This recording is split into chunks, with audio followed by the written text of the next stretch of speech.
શહેર પોલીસના ચોપડે ફરી કિરણ પટેલ જેવો જ રોપ મારતા ગઠિયા સામે ફરિયાદ નોંધવામાં આવી છે। આ ઠગ પોતે સરકારમાં ઊંચી પોસ્ટ ઉપર અસારવાની સ્કૂલમાં ટ્રસ્ટી હોવાનું અને મહેસૂલ વિભાગમાં પ્રમોશન થયું હોવાનું કહી ભાડે ગાડી લઈ છેતરપિંડી આચરતો હતો। આરોપીએ ભાડે લીધેલી ગાડીઓમાં ખોટા સરકારી લેટર્સ બતાવીને સાયરન અને લાઇટ અને પડદા લગાવ્યા હતા। આ જ રીતે રોપ મારી અનેક લોકો સાથે છેતરપિંડી પણ આચરી છે। ત્યારબાદ ક્રાઇમ બ્રાન્ચે આની સામે ગુનો નોંધી આરોપીની ધરપકડ કરી છે। ત્યારે કોણ છે આરોપી તે વાત કરીશું આ વિડીયોમાં। નમસ્કાર, હું મયુર મેવાડા, આપ જોઈ રહ્યા છો નિર્ભય ન્યૂઝ। પાલીના ફતેપુરામાં રહેતા પ્રતીક શાહ નામના એક વ્યક્તિ કે જે ગાડી ભાડે આપવાનું કામ કરે છે, તારીખ 6 સપ્ટેમ્બરે મેહુલ શાહ નામના એક વ્યક્તિનો ફોન આવ્યો હતો અને મેહુલે પોતાને સરકારમાં ઊંચી પોસ્ટ ઉપર અધિકારી હોવાનું કહી ડ્રાઈવર સાથે ગાડી માંગતા પ્રતીકે ઇનોવા ગાડી આપી હતી। બાદમાં સરકારના પ્રોટોકોલ મુજબ સાયરન, સફેદ પડદા અને ભારત સરકારનું સ્ટીકર લગાવવાનું કહેતા જ પ્રતીકે તેની પાસે પરમિશન લેટર માંગ્યો હતો। આરોપી મેહુલે ગૃહ મંત્રાલય અને department of siren and research development, સચિવ ગૃહ મંત્રાલય, ગાંધીનગરનો લેટર જે ખોટા લેટર બનાવી મીઠાકડી કાર બજારમાંથી સાયરન અને પડદા લગાવી સરકારનું સ્ટીકર લગાડાયું હતું। આટલું જ નહીં, આરોપીએ પોતે અસારવાની સ્કૂલમાં ટ્રસ્ટી હોવાનું કહી વિદ્યાર્થીઓને પિકનિક લઈ જવાનું કહીને પણ બસો લીધી હતી। ત્યારે આરોપીએ તેની માતા માટે પણ ગાડીઓ ભાડે લીધી હતી। તો વર્ષ 2024માં આરોપી મેહુલ શાહે મહેસૂલ વિભાગમાં પ્રમોશન થયાનું કહીને બીજી ગાડી મંગાવી હતી। ત્યારે પ્રતીકભાઈએ સરકારનો વર્ક ઓર્ડરનો લેટર માંગતા આરોપીએ ખોટો લેટર પણ બનાવ્યો હતો।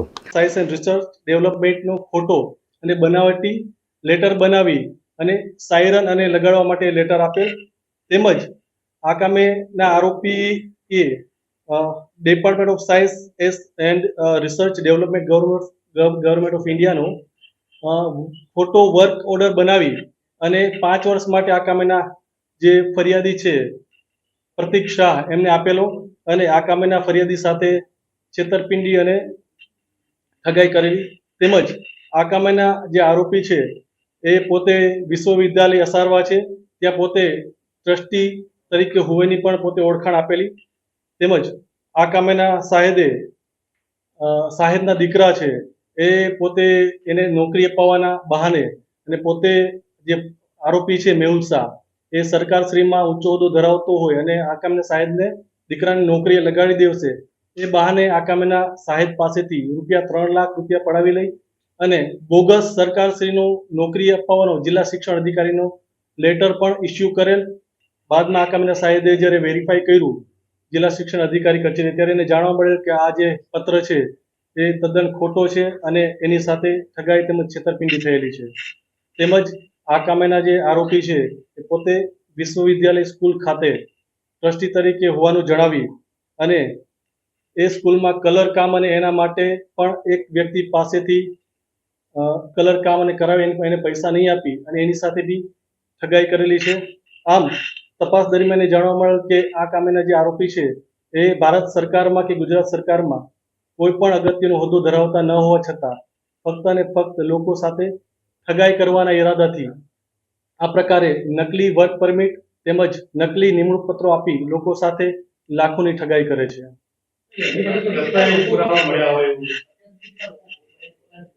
હાલે જે ફરિયાદ છે એ મુજબ 3 લોકોની આપણે આમાં ફરિયાદમાં સામેલ કરેલા છે, પણ લોકોને અમે અપીલ કરીએ છીએ હજી જો કોઈ બી બીજા લોકો બી હોય આમાં તો એ સામે આવે અને પોતાની ફરિયાદ આપે।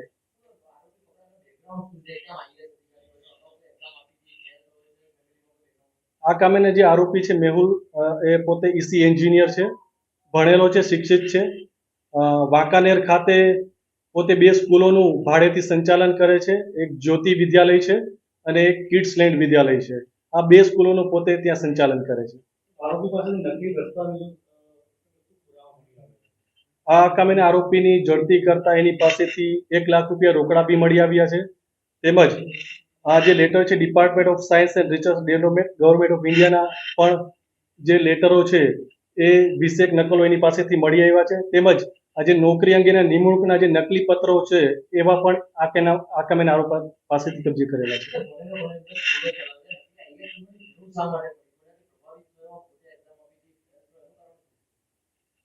ફેલ થયો હોય નહીં, પરંતુ પોતાના આર્થિક ફાયદા સાથે વધુ પૈસા કમાવાની લાલચ છે.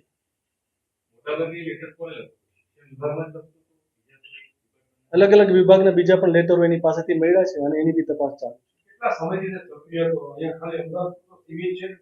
અમદાવાદમાં છેલ્લા 9 મહિનાથી આપણે માહિતી મળેલી છે, પણ એ અગાઉ વાંકાનેરમાં બી હતો અને આજે અમુક પત્રો છે એને વાંકાનેરમાં તૈયાર કરેલા હતા, તો હજી બીજા બી ભોગ બનનાર આપણને મળે એવી શક્યતા વધારે છે. આ કામે હજી આ આરોપી સાથે બીજા અન્ય કોણ વ્યક્તિઓ સંડોવાયેલા છે, આજે પત્રો એને તૈયાર કર્યા છે એ કઈ જગ્યાએ તૈયાર કર્યા છે, કોની સૂચનાથી તૈયાર કર્યા છે, પોતે જાતે કર્યા છે કે બીજો કોઈ વ્યક્તિ બી આની સાથે ઇન્વોલ્વ છે કે કેમ, એ અલગ અલગ પાસાઓ પર આ બાબતે તપાસ કરવામાં આવનાર છે. પોતે રાજકીય ઓળખાણ નતો આપતો, પણ પોતે રેવન્યુ અધિકારી છે એવું ઓળખાણ આપીને જ કામ કરતો હતો.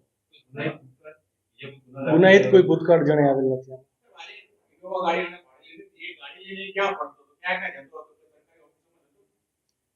હાલે જે પ્રાથમિક માહિતી મળેલી છે એ પ્રમાણે સચિવાલયમાં બી 1-2 વાર ગયેલો છે અને અન્ય જે એની સ્કૂલ છે ત્યાં આટલી માહિતી મળેલી છે. બીજી કોઈ જગ્યાએ સરકારી કચેરીમાં જતો કે નહીં એ પ્રાથમિક માહિતી હજી તપાસ કરવાની મળેલ નથી, એ તપાસ ચાલુ છે. બાઉન્સર એ પોતાને અધિકારી તરીકે દેખાડવા માટે ભાડેથી બાઉન્સર પણ રાખતો. એ સ્કૂલ ખરીદવા માટે આણે જે એના સ્ટેટમેન્ટ મુજબ છે એ જેના ટ્રસ્ટીઓ છે એની સાથે પોતે સ્કૂલ ખરીદવા માટે વાતચીત ચાલુ હતી અને એ રીતે એણે એના સંબંધો ત્યાં સ્કૂલમાં ડેવલપ કરેલા હતા. એ વાંકાનેરની છે, વાંકાનેરની સ્કૂલો છે બંને, ને બંને ભાડેથી રેન્ટ ઉપર ચાલે છે.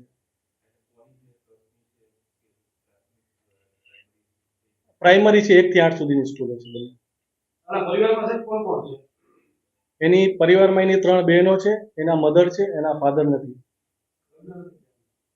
એના મધર છે ના. બાદમાં ગાડી ઉપર બોર્ડ ચેરમેન અને ભારત સરકાર લખાવી 90,000નું ભાડું ન આપીને ઠગાઈ આચરી હતી. ત્યારે આરોપીને ભાડાના 1.60 લાખ ન આપતા પ્રતિકભાઈએ ફોન કરતા તેણે ફોન ઉપાડવાનું બંધ કર્યું હતું. બાદમાં સરકારના પ્રોટોકોલ મુજબ બાઉન્સર મંગાવીને સ્કૂલમાં ક્લાર્ક તરીકેની નોકરીની લાલચ આપી હતી. ત્યારે આખરે આ મામલે ક્રાઇમ બ્રાન્ચને જાણ થતાં જ તેને ગુનો નોંધ્યો હતો અને આરોપી મેહુલ શાહની ધરપકડ છે તે પણ કરી હતી. ત્યારે ઠગ મેહુલ શાહ કે જેને સરકારના પ્રોટોકોલ મુજબ બાઉન્સરની માંગણી કરતા એક વ્યક્તિએ તેને મદદ કરી હતી.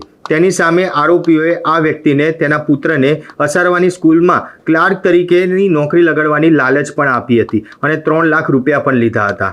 ત્યારે આરોપીએ જિલ્લા શિક્ષણ અધિકારીનો લેટર પણ આપ્યો હતો. ત્યારે આ જ અંગે ખરાઈ કરતા તે ખોટો હોવાનું સામે આવ્યું હતું. એટલું જ નહીં, આરોપીએ સ્કૂલમાં કલરકામ કરવાની 2.41 લાખ રૂપિયાની ઠગાઈ પણ આચરી હતી.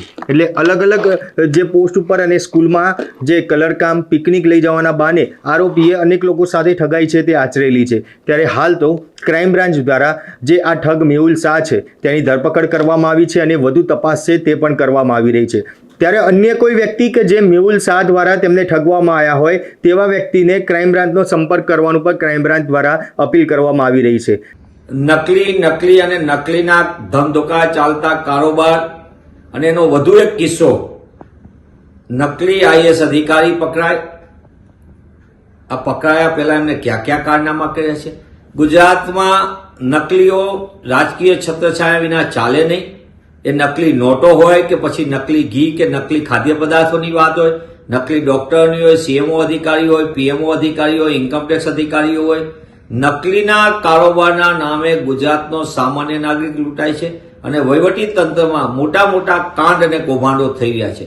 ત્યારે વધુ એક આઈએસ અધિકારીના નામે ગુજરાત સાથે છેતરપિંડી કરનારા તત્વો પકડાણો છે. 15 વખતે પકડાય ત્યારે સરકાર વાતો કરે છે, પણ નકલી પોલીસ અધિકારીઓ પકડાય, નકલી આઈએસ પધાય તો આ સરકાર કઈ પ્રકારનો વહીવટ કરે? હકીકતમાં તો આ સરકારના આશીર્વાદ વિના આ પ્રકારની ગોલમાલ કે ગોળખધંધા ચાલે નહીં. ગુજરાતમાં અનેક કૌભાંડો કરનારા લોકો ગુજરાતના નાગરિકોને બેરોકટોક રોકી રહ્યા છે અને સરકાર માત્ર જાહેરાતોમાં વ્યસ્ત છે અને નકલી ગોળખધંધા કરનારાઓ પોતાના કાંડ અને કૌભાંડમાં વ્યસ્ત છે.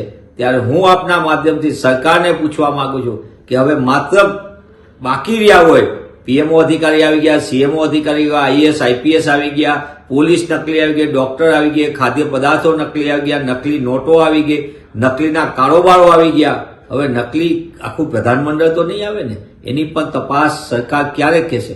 અંતે તો ગુજરાતના નાગરિકો ભોગ બને છે.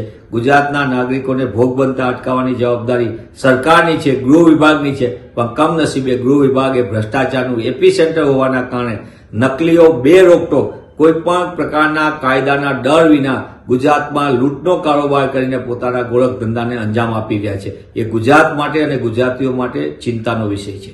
આ અગાઉ પણ આપણે જોયેલું હતું કે પીએમઓના નામે કિરણ પટેલ નામનો એક શખ્સ હતો કે જેને જે છેક જમ્મુ એટલે કે જે કહી શકાય જે રિસ્ટ્રિક્ટેડ એરિયા છે ત્યાં સુધી પહોંચ્યો હતો અને ત્યારબાદ ખ્યાલ આવ્યો કે આવો કોઈ વ્યક્તિ પીએમઓમાં છે જ નહીં અને ખોટું જે પીએમઓનું નામ લઈને જે લોકોને ઠગી રહ્યો છે, ત્યારે તેની પણ ધરપકડ કરવામાં આવી હતી. થોડા સમય પહેલાં અમદાવાદના અસારવામાં કે જે ભાજપમાં જે SC સ્ટાઇલના જે અસારવાના પ્રમુખ છે તેના દીકરા દ્વારા પણ આ જ રીતે ગાડીઓ ભાડે લઈ અને ભાજપમાં જે આ ગાડીઓ મૂકવાની છે તેમ કહીને ગાડીઓ ભાડે લેવામાં આવી. ત્યારબાદ ગાડી તો પરત કરવામાં ન આવી, પરંતુ જે ભાડાના રૂપિયા જે નક્કી કરવામાં આવ્યા હતા તે રૂપિયા પણ આપવામાં ન આવ્યા અને ઠગાઈ કરવામાં આવી હતી. ત્યારે તેની પણ ક્રાઇમ બ્રાન્ચ દ્વારા ધરપકડ કરવામાં આવી હતી.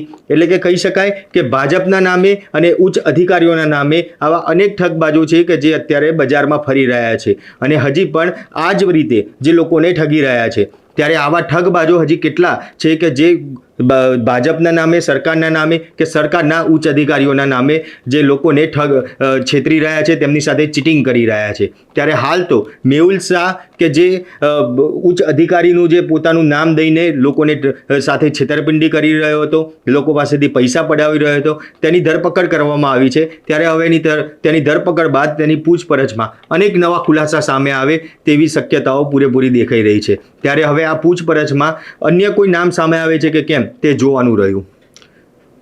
અમારા અહેવાલ વિશે આપનું શું કહેવું છે તે કોમેન્ટ બોક્સમાં જરૂરથી જણાવજો. તો સાથે જ અમારી નિર્ભય ન્યૂઝ ચેનલને લાઇક, શેર અને સબસ્ક્રાઇબ કરવાનું ભૂલશો નહીં. આભાર.